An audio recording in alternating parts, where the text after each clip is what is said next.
Hi, and welcome to our fourth Hangout. We will be discussing tools that can be used in the classroom, and we will be starting with my two tools.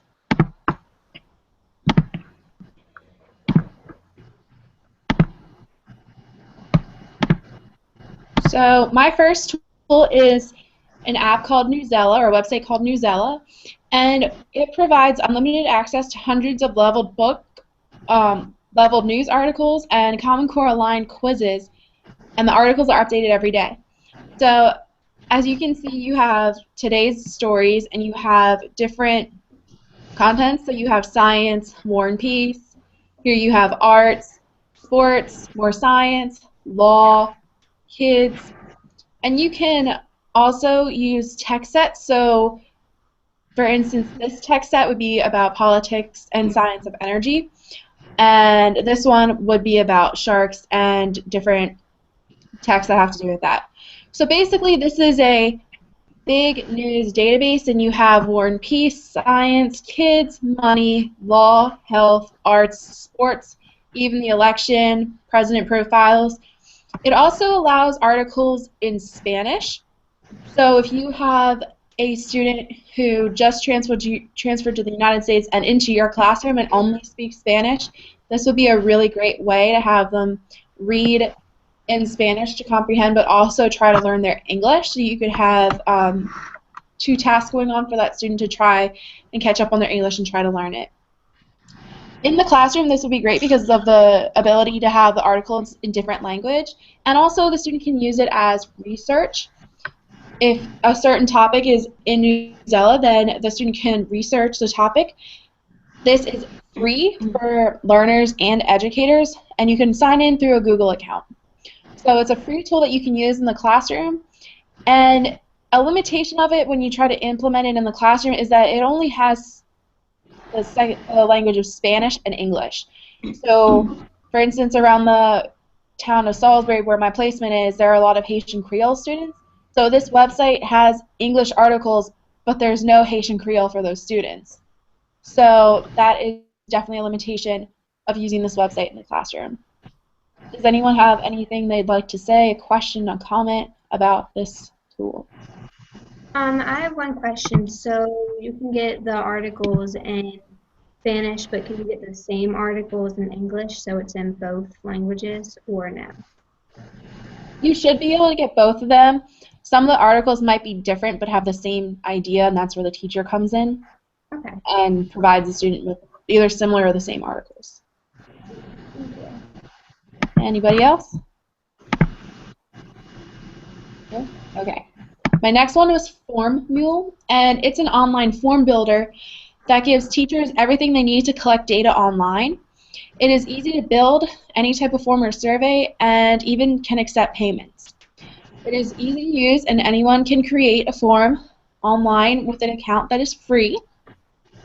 And in the classroom, using this allows you to not have to spend money designing, creating databases, or creating your own forms that will take time out of your day or time out of your instruction to try and pass them all out. And so on this website, you can take a feature tour if you want. It also allows you to do a test drive of it. You have a certain amount of days that you can use it before you have to decide if you're going to sign up and use it or not. This tool in the classroom would be very useful for collecting data about the class. Anything from scores on standardized tests to summative assessments to keeping notes about students in the classroom. It keeps everything very organized, and you have many different features you can use to create and build forms. This is a very teacher-centered tool, so if it was used in the classroom, the ideal way for it to be used would be with a teacher. If the students had to use it, it would get kind of messy, and you would not want to use it in the classroom for that sense.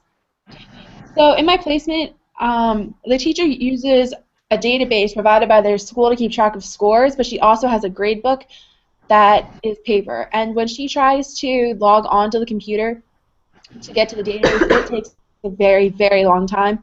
And so if she has Form Mule, she can just log on to the internet, go on the website, type in her sign-in stuff and get all the forms she needs right then and there. It is so much faster, and it takes away the hassle of writing information by hand. So that is Formule, and it has a cute little mule here for you if your students do want to use it. Does anyone have any questions or comments about it? I have a question. So if you create a form, can you share that form with other teachers? That is a good question. Let's find out. I think you can, because once you have the account, you are able to access all of it, get notifications. You can send them to other teachers and manage them. But if you really want the teacher to be able to have the form, then there's no harm in printing it out and making photocopies of it for them to have. That is a question I'd have to look into further. Okay.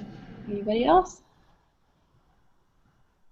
Okay, so we're going to go to Krista, and she's going to tell us about her tools now.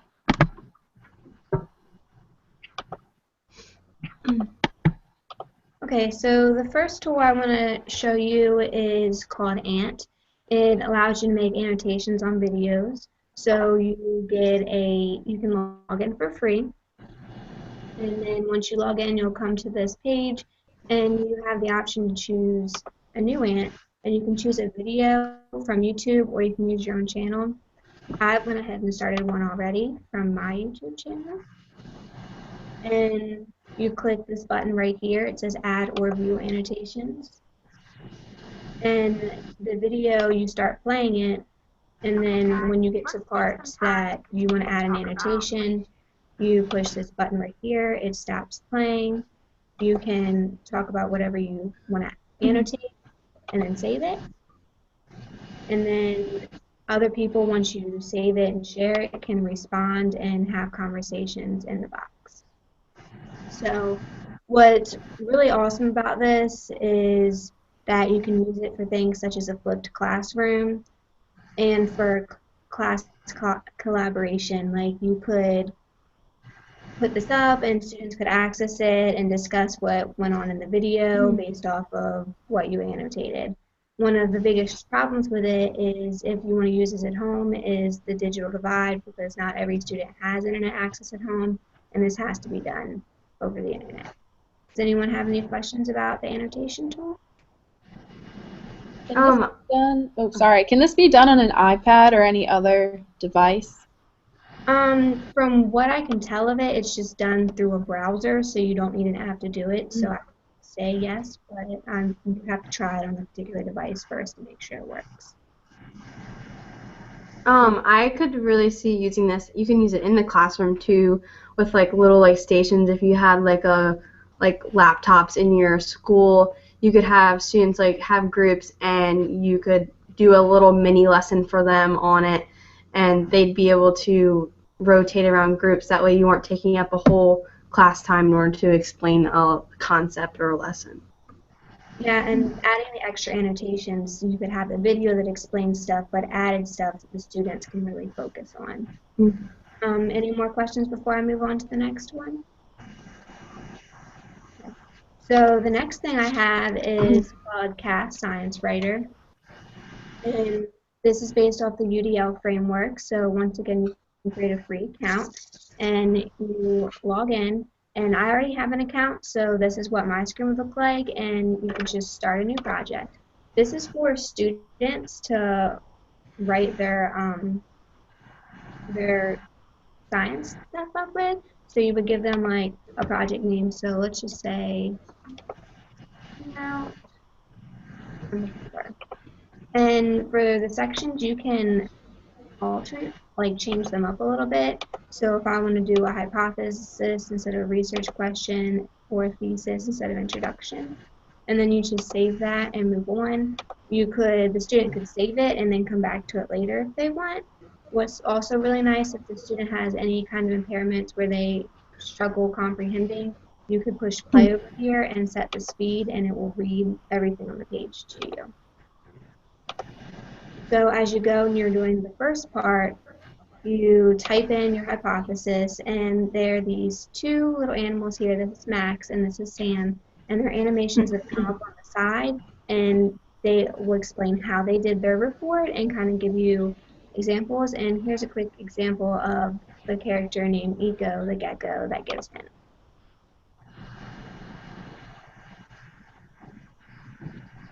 Write a statement that represents what your research is about. The hypothesis must be stated so that you test your idea in your work or experiment. A hypothesis is written like this: if I do this, then this will happen. Fill in the blanks to complete the statement. So this little guide just will help students kind of stay on track and know what they need to do. What else is really cool is, so I'm just going to type.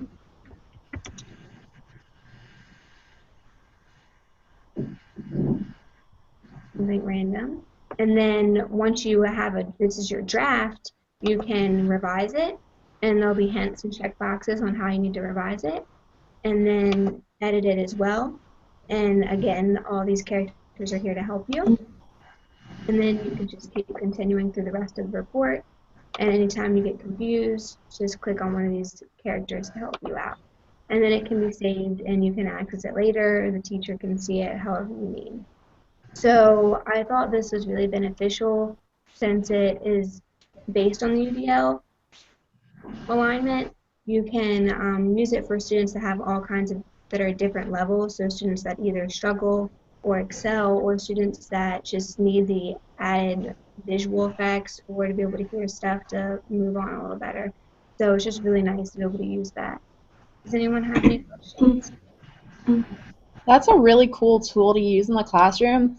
That definitely could be used having the students do an experiment, but also have a device that has the ability to have the internet on it, like an iPad or a computer next to them, and they can type up what they're doing instead of having to write. Because sometimes students are limited by their writing abilities, especially in the younger age. So if they can use this to type or go through the experiment, that becomes very easy, and the teacher is able to understand what the students are doing because it's much clearer to them. Yeah, and as they write their science reports, they can save them. And you can use this report for any kind of lesson, because in the beginning where I showed you could change things from the thesis or whatever you want. So you could just sit down with the students, tell them how you want them to set it up, and then they can go ahead and fill out the report on their own, and they don't need continued help from you. Any other questions or comments? I liked how it's very kid-friendly, like the characters and the hints that it uses. It just appeals to students and like makes them want to engage in the activity. Yeah, I think so too. It really works with all different levels because the characters are fun and they're cute, but they're also really helpful, and the student could choose to use them or not to use them. That's all. Okay, thank you, Krista. Now we're going to go to Amanda, and she's going to talk about her tools.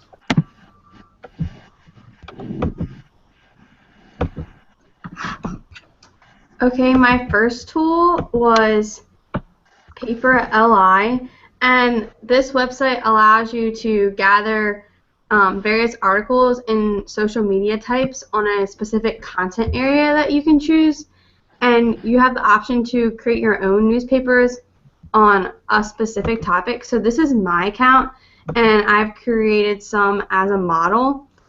This one I have the keyword education, and it pulls up all the articles and like news feeds and stuff about education around the world. Also, I created another model that you could use within the classroom for research, and I did this one on the topic of global warming. Students could use this for like a social studies research project or a science research project. This tool enhances student research, and it saves students time researching a topic, and the newspaper gathers all current articles and puts them in one place that's easy for students to access. I found that you can also set the newspaper to refresh every 24 hours, and this would allow for new information to be gathered And if students need to conduct research over a period of time, that would be helpful to them because they could have access to more than just a handful of articles. And there's a free version of this program, and that's what I have, and this gives you the basics that you would need to create a basic newspaper and look at others that people have created. Here you're going to find, if you go to settings and content and add content sources, you can manually add an article here. So if you wanted a specific article / website to be put on your newspaper, you could enter in the web address here, and all students would be able to see that on their newspaper. There's also a paid version. There's so much more that you can do with this. For example, with the paid version, you could receive an embed code that you could put on your classroom website for students to easily access the newspaper. It would be worthwhile to talk to your principal about receiving a membership if you thought it would be useful in your classroom. One thing that teachers may worry about is the type of words or content that might be added or brought in on the articles. And there's a way that you can block certain words and websites from appearing on the newspaper. And so if you go here to view content sources, you can apply a filter and block certain kinds of words or allow certain kinds of words. Also, there's a way that you can block certain websites in the editing tool. So I really enjoyed researching this tool because I can just picture so many ways that I could use this in my own classroom someday, and it's definitely useful for social studies and science to conduct research. So it enhances students' research skills because they can gather articles and it saves them time in and out of the classroom, and they can connect their articles to the topic that they're learning. Does anyone have any questions about this tool? I don't have any questions, but I really like the fact that you can block certain things because I was going to ask that. Just all the things on the internet that you don't want your students to come across that could be really make for an uncomfortable situation in the classroom, but also cause problems. So it's nice that you can block certain things. Right, yeah, I came across that, and I was wondering if there was a way to do that, and when I came across that, I was very happy that that was there because now I can definitely use this in my classroom and don't have to worry about students stumbling upon things they shouldn't. Okay, so now I'm going to move on to my next tool, and this tool is called Crafty Extensions. This website has a lot of tools combined into one, so there's 4 tools here. So the Crafty level can be used in your web browser, and when on a web page, the program puts a number on the top of your screen, and that number represents the Flesch Kincaid reading level. And I really wasn't sure what that was, so I looked it up, and it's a scoring system that attaches a number range to a specific grade / age reading level. So it would be useful when teachers are finding websites for their students to read or use in the classroom, because they would be on their reading level and not something hard for them to read. The Crafty Writes is used when searching for images. The program only allows pictures that can be reused to be published, so it helps with cutting back on copyright infringements because some pictures you can't just copy and paste and take credit for them. So this one only gives you, when you search for a picture, it only gives you items that you are able to use free of copyright. The Crafty Text is used with websites as well, and this program allows you to insert text in large font in the center of your screen, and it puts it on top of the website being used. Like here's an example of Google, and then you can type this large text on the screen to have students, if you want them to recognize a certain word. Or an example that they gave on the website was to put the URL for the website in these big letters, and that way students are able to see it across the classroom and they don't have a problem, having a typo or anything. And then it also can show you what the website looks like if they need that as well. The Crafty cursor, that is something that can be used whenever it's needed. The program makes your cursor stand out on your computer screen by highlighting it. It's useful when giving presentations or screencasts and even Google Hangouts. So it allows the viewers to easily follow along with the presenter and where they're pointing or clicking. So like your cursor would be highlighted this yellow right here. I thought that all of these programs were very interesting. But one thing I noticed was that you have to have Google Chrome installed on your computer because these programs can only be downloaded with Google Chrome. That's where they work best. And this tool has many critical uses in the classroom. For one, it improves students' comprehension. The Crafty level tells teachers that websites should be used within each grade level, like so they can just pick them out. And then Crafty text would also improve comprehension in a way because students will no longer struggle wasting class time trying to see important material on the screen. Also, it will cut down on copyrighted material. Like I said, copyrights only gives you images that are not copyrighted. So when writing papers or having presentations, it allows you to use things that are not copyrighted. Does anyone have any comments or questions about Crafty extensions? I do. So I really like that Crafty text and the way that it enlarged things, because there's a student in my placement classroom right now and he has trouble seeing things, so the teacher has to always enlarge his handouts. So that would be perfect for him because he has trouble when they use the iPads. He can't really see the small font, and like when they use Kahoot, he can't see like the code for it, and it's trouble for him. So I think that would be perfect for him. Yeah, it definitely is a modification that can be used for those types of things in the classroom. I was going to point out the cursor for something similar because the regular cursor on your screen is pretty small, so for students with visual impairments, it could be really beneficial. All right, thank you, Amanda. And we're going to go to Asha for her tools.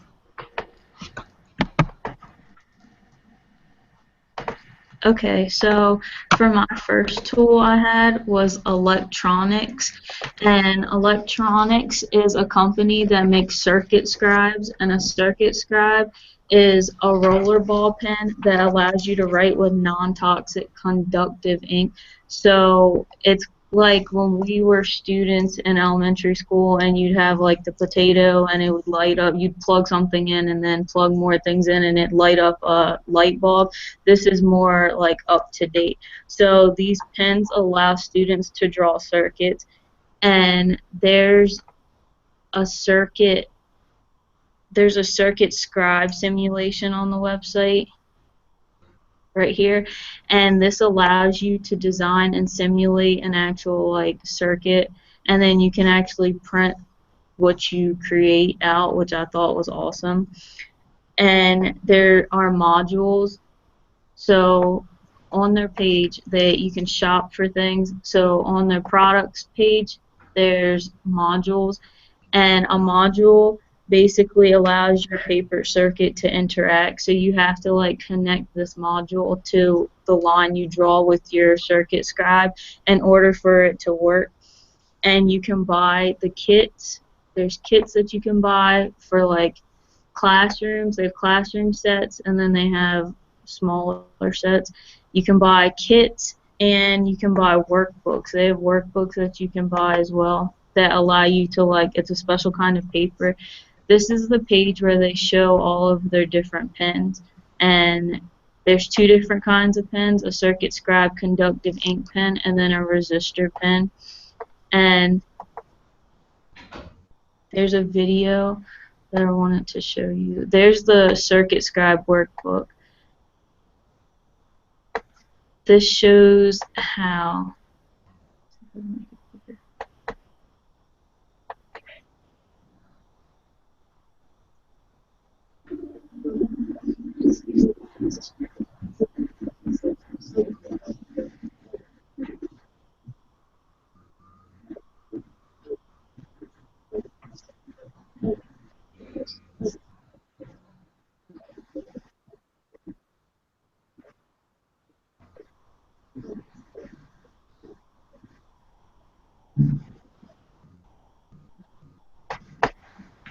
So as you can see from the little short clip I just showed you, the pen literally draws the circuit and then it makes the other, like the battery was able to light up, or when they drew the line for the circuit, it allowed the light to light up. So this could be used for a STEM lesson, and it's very engaging, so it would allow the students to critically think to figure out how to make a circuit and make their module light up. And there's one obstacle is the fact that maybe all your students may not be able to physically hold the pen and draw it, so that's something that you would have to think about. And I think that this is an important thing to use in the classroom, because personally in my placement, science and STEM are not like acknowledged. It's not much taught about science and STEM. So I think this would be perfect for my placement classroom, because they would be super excited to use something like this. So does anyone have any questions? I just have a comment. I think that a problem would be the cost of buying those things for like an entire class. What on the site can you use for free? You can use the simulation on the beginning of the page. The simulation that I showed you, that is free. So yeah, to buy the pens is very expensive. And if your school can't afford it, then they just can't afford it. But you could use this little simulation to design, and then you can print it out so the students will have it as well. So even if you didn't have the stuff, you could still use the simulation to create a STEM lesson. Correct. I noticed something on this too. At the bottom it says, I'm Conta, ask me anything. So, like on the site, can you interact with people as you try to figure out how to use it? Yes, yeah, you can. And then you can like share what you simulate so other people can use them or look at them as well. That's really cool. Any other questions or comments? I have a comment. I really thought this was interesting to use. Like when I was in school, we didn't use anything like to do with circuits or stuff like this. But I think now with the technology increasing the way it is, that this is really good for students to experience in their classroom. And even I would be excited to use it, so I can only imagine that the students would be too. Yeah, definitely. That's how I felt too. If I had a circuit scribe when I was in school, like it would have made a whole lot of difference in my science education. So my next tool was UDL Book Builder. So the UDL Book Builder is a site that allows you to create, share, and publish digital books, and then you can also read digital books. So the books meet the needs of all the learners, and you can go on here and click the model books. So this allows you to filter what grade level you want the book to be, the content area, the genre, and the book language. So I thought this was super awesome that you can find a book that's in Spanish and you can read the book, and then it'll ask you if you want to translate the book into English, and you can also have the book read to you. And then there's these little characters down here that can speak to you as well.